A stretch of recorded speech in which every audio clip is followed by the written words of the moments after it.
India Pakistan में पता है।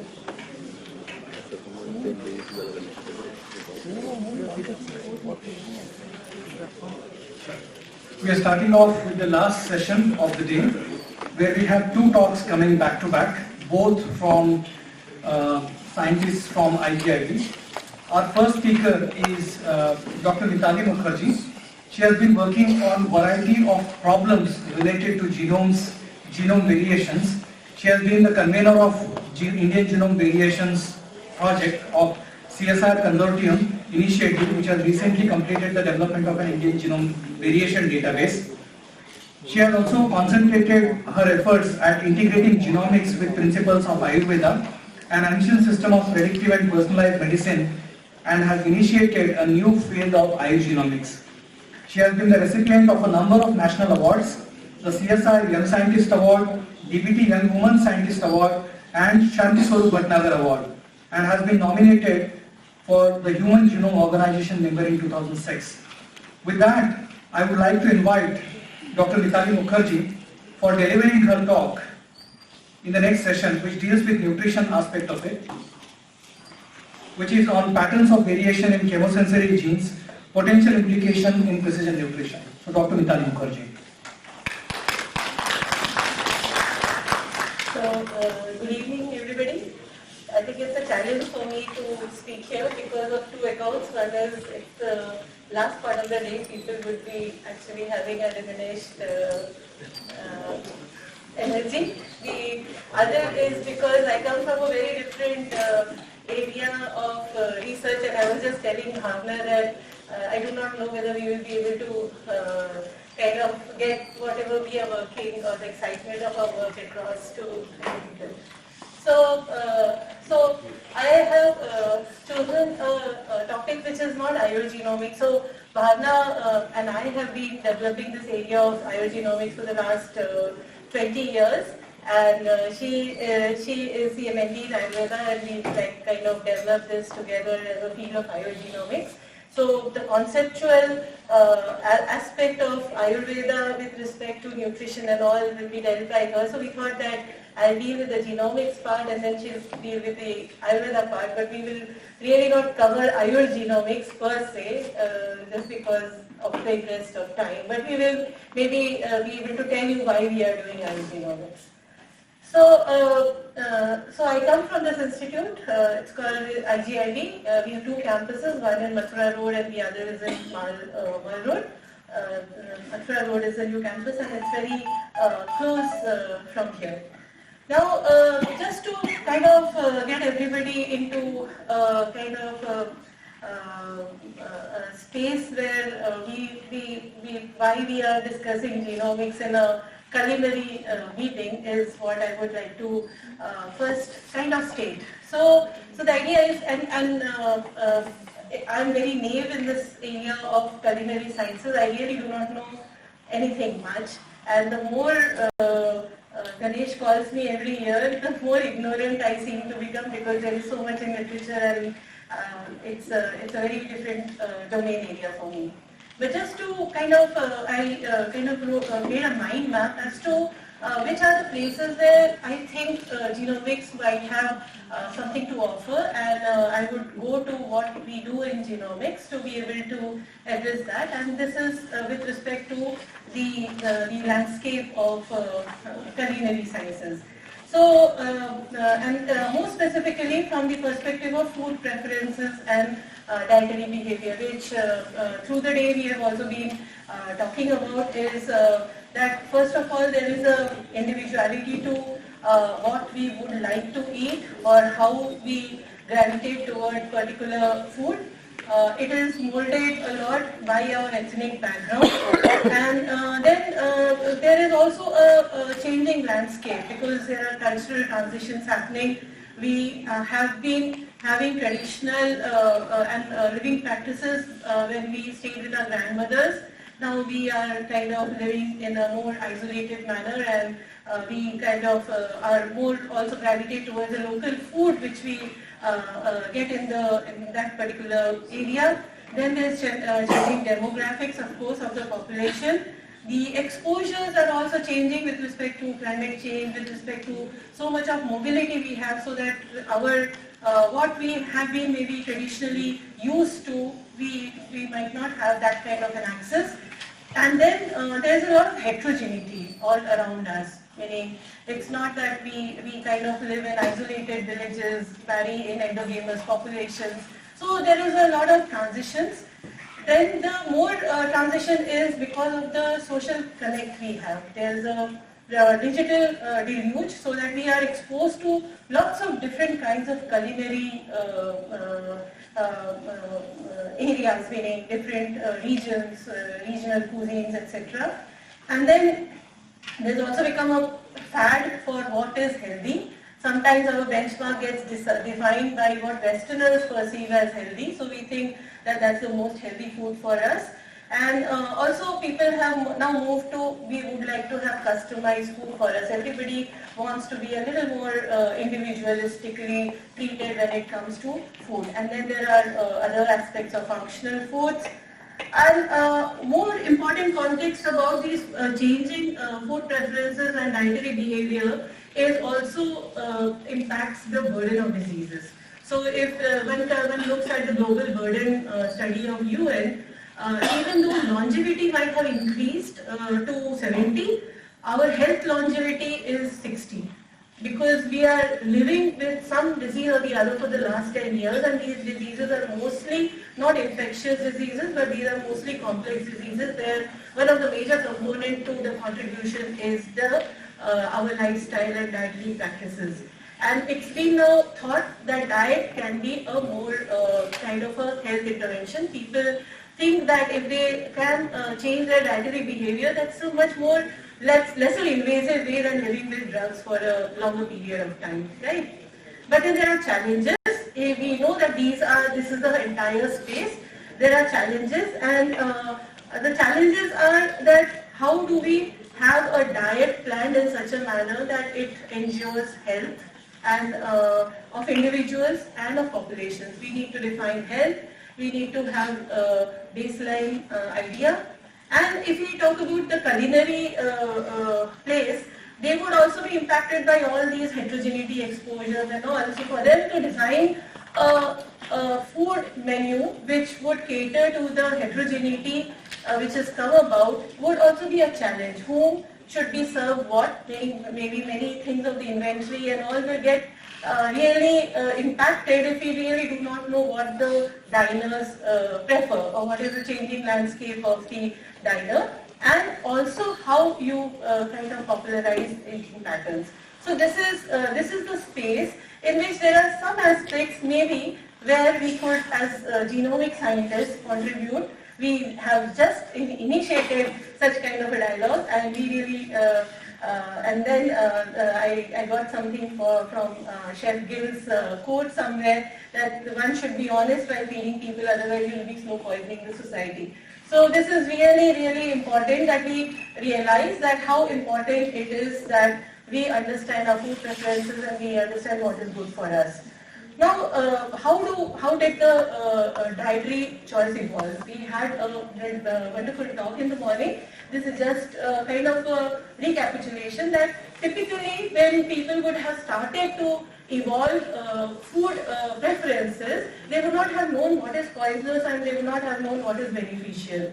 It is mostly would have been an experiment which has been done in nature, and whatever got selected would have been retained. So you kind of first forage for food, then you might end up ingesting harmful food so that you understand the consequences, have a learning from there, and then that helps you make better food choices. So in the tropical forest earlier, the diet was mostly because of foraging vegetarian. Then it actually, as the dietary repertoire increased, as during the times of the early hominids and humans, thereon I think much of the other kinds of cognitive aspects also evolved around this. Now, in the humans itself, there would have been a lot of impact of the cultural practices because of which there would have been dietary transitions. For example, one of the things which Ganesh also mentioned in the morning was the ability for us to control fire was one very important aspect in the dietary landscape, because the moment we started to cook food, a lot of our energy in digesting food got channelized back to brain and cognition development. So because we learned how to cook food, because of our ability to control fire, there was one major transition in terms of our dietary habit. Then came lots of other kinds of things as people moved out of from Africa. There was dairy farming, there was agriculture, so there was a shift to milk-based diet and all those kinds of things. But what happens as you kind of transit from something which was ancestral, sometimes it could also have a consequence on what you are not naturally adapted to, could also become maladaptive. For example, many of the shifts in cultural practices have also been linked to prevalence of disease. One of the major famous example is of lactose intolerance, which continues to be there in those populations which have not been traditionally exposed to dairy milk, because this has been a much later event. And so also now, as domestication of wheat is happening, prevalence of celiac is also increasing in different parts of the world. Now, this is just to change a little bit of a gear, that what we are talking about today is that there has been so many different kinds of food fats and all, and people are just kind of wondering that what is the ideal food for me. Now, therein comes one of the major concepts, because there are many other aspects to food, not only the genetics part, but we will concentrate more on the chemosensory perception, where basically we tend to kind of get stimuli of different kinds which activates our different sensory pathways, which leads to learning, and because of which we have different kinds of perception for food. It would kind of include the gustatory system, the optic system, the somatosensory system, the texture, the smell. So all of these sensory perception constitutes what we think about food preferences. A wonderful demonstration was given in the afternoon about how so much of aroma actually matters to what you are tasting. So also texture. So lots of things around chemosensory perception is there. Now, why do we worry about this? So the idea is that even though all these systems are there in everybody, each of us would actually handle food differently, right? So there is clearly a variability within us, which could be in the space of this perception, which could govern whatever would be our dietary preferences. So just to kind of recapitulate for some people who would have forgotten their exposure to this, that we all know that maybe there are 10 to the power 14 cells in our body, and each of these cells have all the 23 pairs of chromosomes. And in each of these, all the organs in our body, or all the tissues, have all these chromosomes. So it's only that certain regions of the chromosomes are active in particular tissue, because of which we have certain genes expressed in liver, kidney, or whatever it is. But all the cells in our body comprises of the same genetic material, right? And all organisms in also the all living organisms, be plants, bacteria, human, all their cells have these genetic material which are made up of these 4 letters which are called as nucleotides. And so these are like if you have a book where you have English alphabets, similarly in the cells the alphabets would be like nucleic acids. If you thread them, they would be it would be like DNA, which would be like the words. And if you thread these words, you will make sentences, and these sentences threaded together would make a kind of a chapter of a book, and the whole book will be, if it is bound, it's called the genome. So each of us would have one such book inherited from each of our parents, and the understanding of all the letters in the book is what comprises the science of genomics. So if we want to understand variability in chemosensory perception, then we will have to read from these letters, which makes sense for chemosensory perceptions, and try to ask why we are different, right? So genes are like the recipes for making. So these genes makes protein, and protein is what is the functional entity, that's the expressing entity. So if you have a change in the letters, then a gene will have a slightly altered function, as a result of which you might have a slightly altered protein or sometimes a defective protein, in which case there could be diseases, right? So these slight changes, some changes which are not deleterious, these are called as single nucleotide polymorphisms. If the frequency of those changes are very rare and very deleterious, then they are called as mutations. So if I were to explain that, there could be different kinds of changes in that whole thread of letters. So you could have a change which would be like a substitution, and as a result of which you might have something which does not convey meaning, and then you could have an insertion which could make another letter, but it would have a totally different meaning. You could have deletions, you could have fusions. So such kind of changes happen to be there in the genome, and that's why how we start and how we end, because when we moved from Africa, each of us had the same genome, but then over a period of time there were a lot of changes introduced, because of which today's day we are very different from African genomes maybe. Okay, we look different, we eat differently, we have different kinds of adaptations, etc. Right? Those are all because of such kind of changes which have happened over millions of years.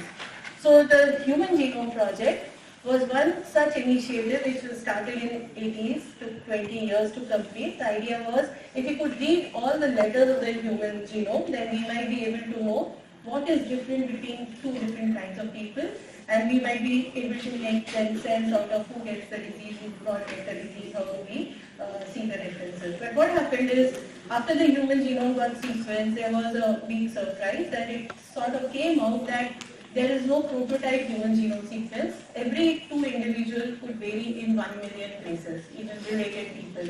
So as a result of which, it becomes a challenge to understand which part of the genome is important for some phenotype, or which part of the genome might not have contribution to the phenotypes.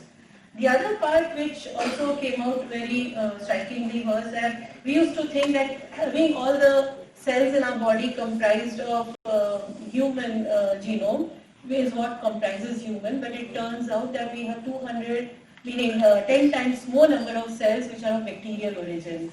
So bacteria are there in all parts of our body, and each bacteria is, many different bacterial species can colonize our body, as a result of which 200,000 more genes are contributed by the bacterial genome to the human genome.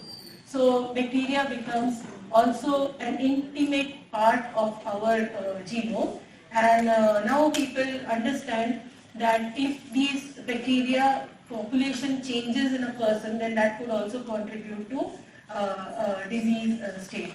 And these are also becoming very relevant, especially for the food related aspects. So there are challenges now, because we thought human genome was one sequence, and if we read that, we will be able to understand that. But human genome comes with lots of variability. Then there is a lot of microbiome around that, and so as a result of which, now it has become a challenge to understand who is a healthy human, or how you kind of define a prototype human genome. So now coming to, so this was just a thing about the whole human genome, which would code for lots of functions. But coming to parts of the human genome which is relevant for the talk today would be genes for taste perception. So it turns out that in our genome there are lots of genes which are involved in different kinds of perceptions for us with respect to different tastes. So if you have these genes and if you have variability in these genes, then people will have different perceptions towards umami, sweet, bitter, sour, fatty food, etc. And these are just some examples.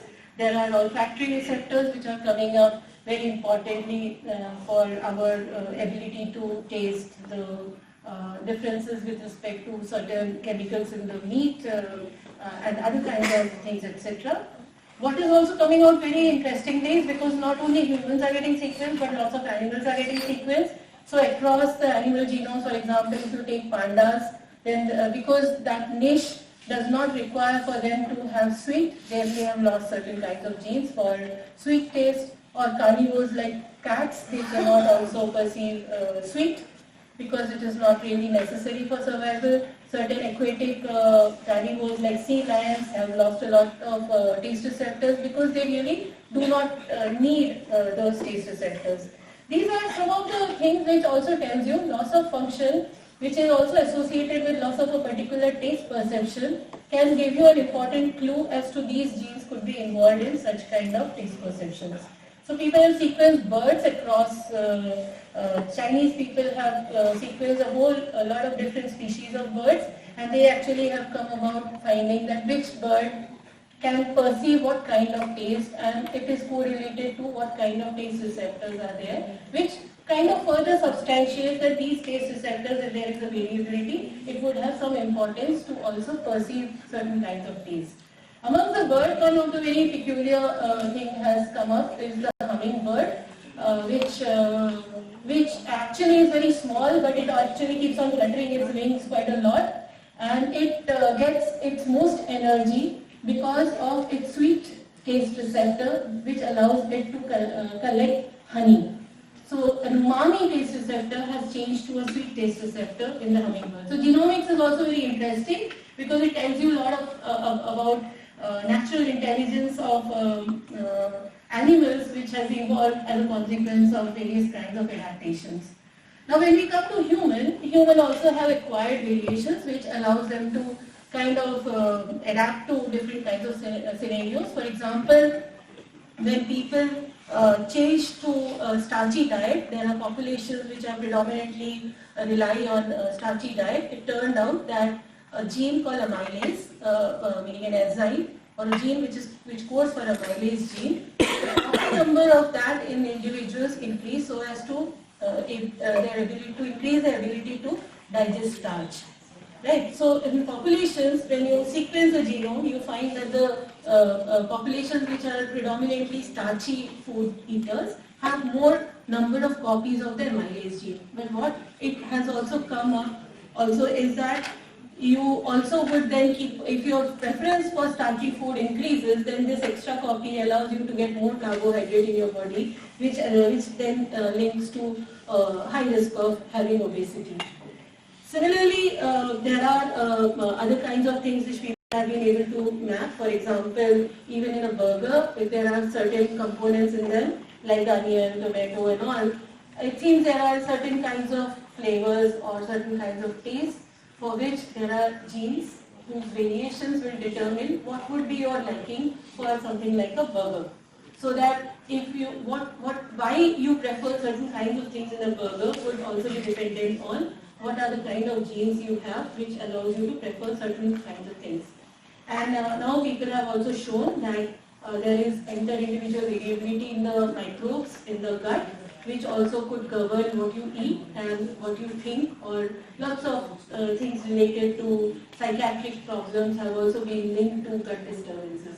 So as you can now think of that, your food and preference for food, intake of food might govern your microbial population, which might be linked to your disease predisposition. So having an understanding of all these in a context might allow us to understand what is good for us.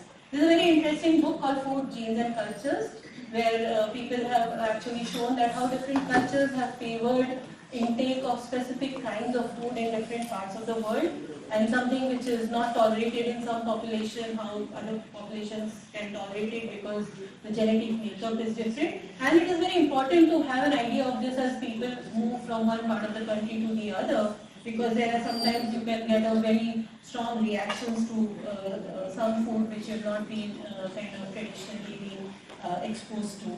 And there is also now a movement of people are finding that how going back to traditional food with which your genome was most kind of adapted to is very important in reversing or in delaying the onset of complex disease. So there is a very famous study in Hawaiian population where the population had lots of incidents of hypertension and other kinds of diseases just because there has been a drastic dietary shift, and then the population itself took a decision that they will go back to their local Hawaiian diet, and then they found that lots of indicators of health improved. So it's very important. Yeah. In the same context, as a separate small question. Yeah. Does our taste senses or taste receptor has its own definite lifespan? Like why do we taste certain things so more? So it's been shown recently, 2019, there has been a paper where people have shown that our taste buds, the epithelial cells, could also be very prone to getting killed by this process called leptosporosis because of inherent inflammation. So your preference for taste might also change because of any other inflammatory condition which is there in your body. So is it individualistic or is it? So there is a gender, there is an age, there is an ethnic background. So there are lots of layers to it. Yeah. So basically, age-based appreciation of foods. Yeah. Is actually So sweet. Yes, it's been shown that early years there is a lot of sweet preference. As you age, the preference for sweet actually diminishes. So this is due to a degeneration of so people are now trying to find out reasons. So there are of course a genetic basis for sweet preference, but then the taste buds which perceive the taste, they also, if they degenerate because of inflammation and all, then you might also lose the perception of that taste. So your intake might change. So there are many hormonal differences to contribute to that. So people are now trying to kind of elucidate these things. So is it about taste perception only or flavor perception as So well? there has not been so much studies on the genomics of all these things put together. The data is just getting gathered because food is something which had not been taken so cognizance of in the health domain. So not many people think that food is actually medicine, and I have been talking about that for 5,000 years. But so people are now moving on to whether we could have something like precision nutrition, that if you know a genetic makeup which is linked to a particular kind of a perception, then could that be actionable? Meaning, for example, there is one very celebrated example that if you have coffee, then it metabolizes to something like caffeine, which needs to be removed from the system, otherwise it is toxic. Now, some people have a good machinery to remove that out of the system, some people do not, so they accumulate it. And that has been linked to one particular gene which is called as CYP1A2. So it has been shown that if people have a higher intake of coffee, and if they have a variation which does not allow them to remove coffee from the system, then the chance of their having a myocardial infarction might be a little more. So the recommendation would be that if you get yourself tested for that variation, then you could go easy on your intake of coffee. That might allow you to kind of delay maybe or reduce the risk of having myocardial infarction. But this is just one example, and this is not all of it. There will be many multifactorial things, but this is something which people have tested it, and then they have moved on to how then, if this kind of a knowledge is generated, this can actually become actionable in terms of their dietary behavior of people. And they tried it for a year in a set of people by a randomized controlled trial. So they told certain set of people, don't have coffee, it's not good for your health, and the other set of people don't have coffee because you have a genetic variation which might put you at risk it turned out that people were more compliant to their coffee intake if they were told about their genetic. This population is American population or Indian? This is Mediterranean population. Mediterranean population. So this field then looks to be very promising, that if you actually have such kind of an information, changing the dietary preferences is much more easier than taking to a drug, right? So now there is the emerging science of something which is called as culinary genomics, which is actually integrates nutrigenomics, which is the linkage of diet to genetics, genetics to health, along with culinary art. That's the way you cook food. If you are able to translate the information which comes out of the art which I mentioned to cooking, or to the art of cooking, then could you actually have something which they call it as a genomic kitchen. So there is this very interesting book by Amanda Archibald. She actually talks about development of a system of cooking and eating that is informed by our genome.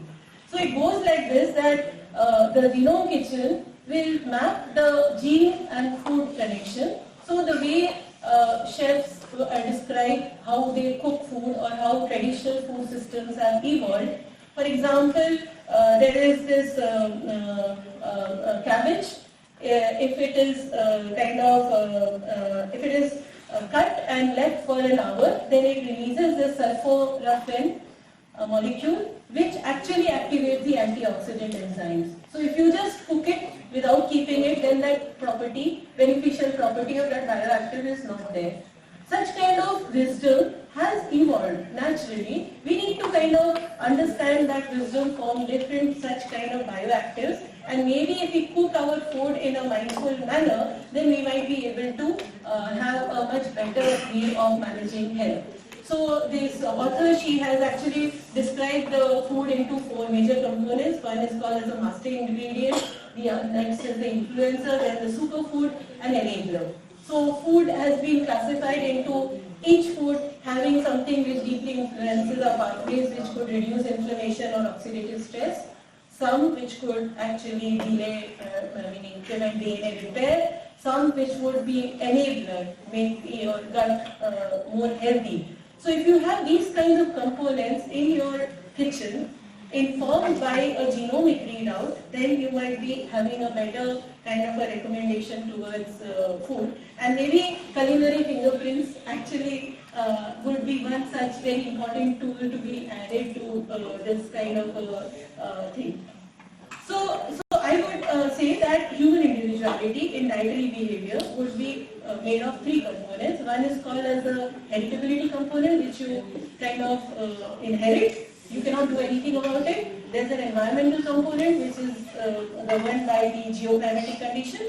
And the third one is more interventional in nature, which could be diet, therapy, lifestyle, which is more modifiable and within our hands, right? So understanding the I am, meaning I is innate, acquired, modifiable, might allow us for more precision intervention.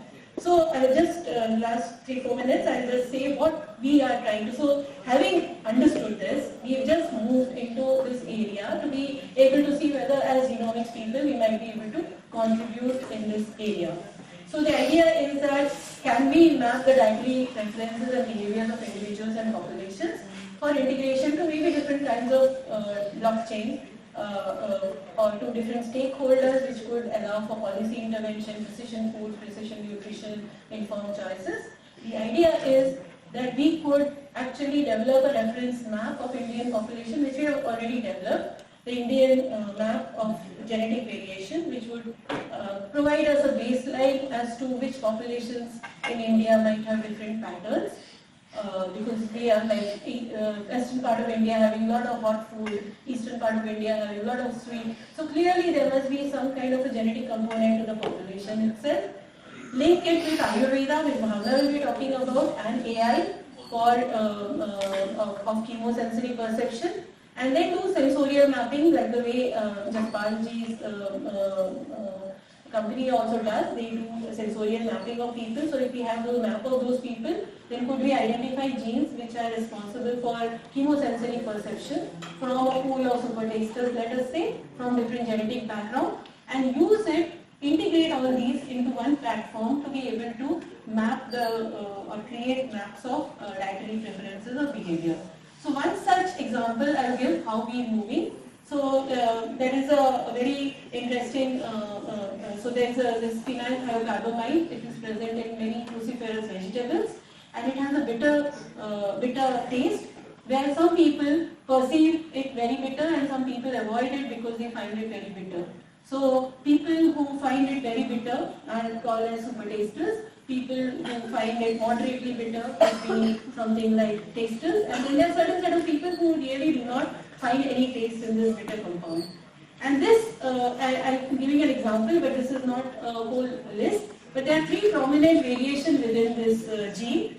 This RSID just says that there are certain letters which are changed, and if you have these changed letters, then you have a combination which actually gives you a signature that such a people who have such kind of variations can taste bitter well, and some people cannot taste bitter well. So there is a particular combination, and you could use a kind of a strip which is called as prop, which allows people to measure perception of taste, and then you could take out their DNA and isolate it and then try to study this.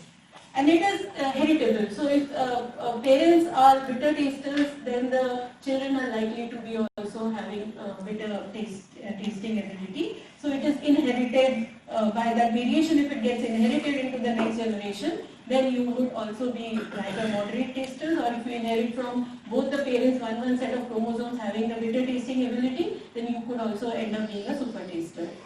The pattern of this variation of super tasting is variable across the different parts of the world, but mostly all the world populations have a finite frequency of people who are bitter tasters and who are not tasters. So there are other genes, so one can now look at these variations across different populations. So this is related to our when we have a burning sensation in alcohol, that is also linked to one of the genes which, if one version is there, people might have that burning sensation, so they would tend to avoid that, right? So what we thought was, can we actually use the genetic map of India to find out tastes frequency in the Indian population? So recently our institute has done sequencing of 1,000 individuals. So we asked a question that if we have these variations which are linked to different kinds of receptors, then how is its frequency in India, because Indians' palate seems to be a little different. Turns out that if we compare with the world population, maybe 1/3 of common variations in other world populations are not there in our country, and some are absent actually, and some are very, very rare. So that means that if we want to develop a map which is relevant to India, then we need to also generate our own map and not rely on the world map, and which is what we are been doing in our institute in the Indian Genome Variation Project, but now we are adding the taste related genes into that. So what we did was, we tried to conduct a pilot study with Jaspalji's group to see whether these kinds of variations which I just explained about the bitter tasters, is that informative in our population also. So we had a set of people whom we took through the prop stick and then tried to look at their genotype. So these are different kinds of variations we measured, and you can see that there are a group of people who are red, and then there are a group of people who are blue, and then there are a group of people who are yellow. Yellow means that they have one copy of the tasting gene. Blue means they have both the copies are non-tasting, and this means that they have both the copies of tasting. So now this color indicates tasters and non-tasters. We find that mostly these are pink, that these super tasters who have graded very well on the prop stick are mostly having one kind of a color of homozygous, it's called. Then another one has more proportions of people who do not taste so well, and they actually have the other version. And here there are mixed set of people who actually at least have one copy of the tasting gene. It is more clear over here that if you take the taster pool, it has an average frequency, and if you look at the bitter and the non-bitter people, you have a difference in frequency of that variation. Now we conducted this study across 4 different groups, and I just wanted to show that how genomics can be much more informative. So we have these 4 groups. I will just not kind of label them, but this group 1 had limited priming to tasting. That is, they were not so well informed about what would be the ramification if you were told you are a super taster or not, right? Now these 2 groups were a set of group of people who perceived that if they said that they were super tasters, they feel much better amongst the peers. So they would kind of, so if you are already conditioned by your ability to perceive bitterness is dependent on how other people will perceive you. And then there's this group who are people who have been exposed to so much of bitter substances all in their career that to them the threshold of bitterness would matter a little bit, what they would call as bitter. So now these are the scores which came out of that stick. You can see in this group which had a peer pressure, many people turned out to be super tasters, okay, meaning by that stick definition. Whereas in this group of people, their numbers were much lesser, whereas these group which were agnostic and which was the earlier one which I showed the data, they had a kind of a response which was as per the frequency in other population. But if you look at the genotypes of these people with respect to that variation, then you find that the group which was more primed to be super taster, actually the super tasters have more variations which are linked to their being mild tasters and not super tasters. Whereas you can see over here the group which was not primed had more numbers of homozygous of tastings and some which were not heterozygous, meaning 1 copy, and lesser number of people who had no copy, meaning it could be some different variation. But this group, there was a confusion, right? And this group also had mild tasters, actually more as homozygous, because they were already primed to be more bitter is more bitter, meaning they thought that they were not perceiving bitter that much. Typically, I can tell you, Ayurveda doctors who have been used to prescribing lots of Ayurveda medicines which are in general bitter tasting in nature. So for them, many of the mild tasters actually are super tasters, right?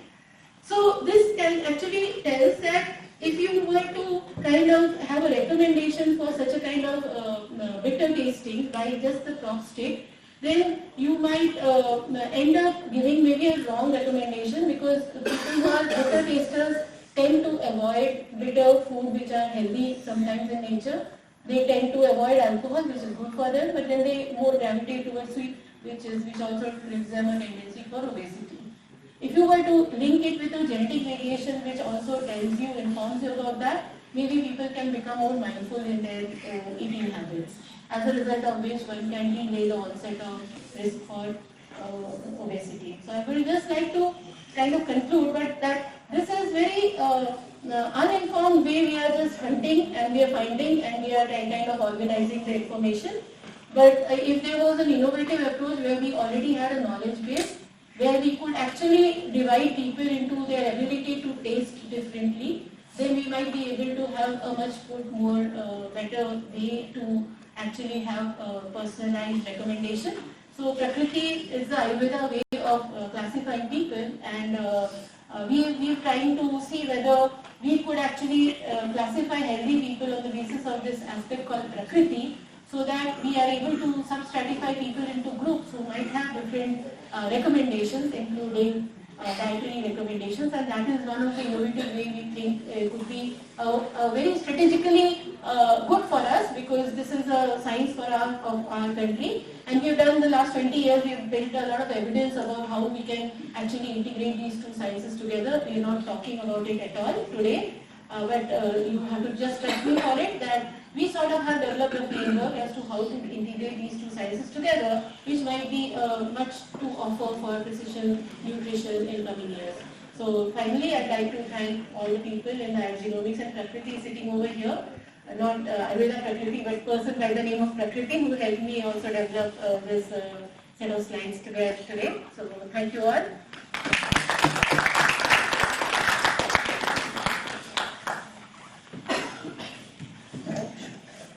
Thank you. Thanks a lot for giving us an exposure to the genomics as well as the work that you have done, the wonderful work that you have done, Dr. Mitali. May I call Chef Anil Grover to felicitate Dr. Mitali Mukherjee.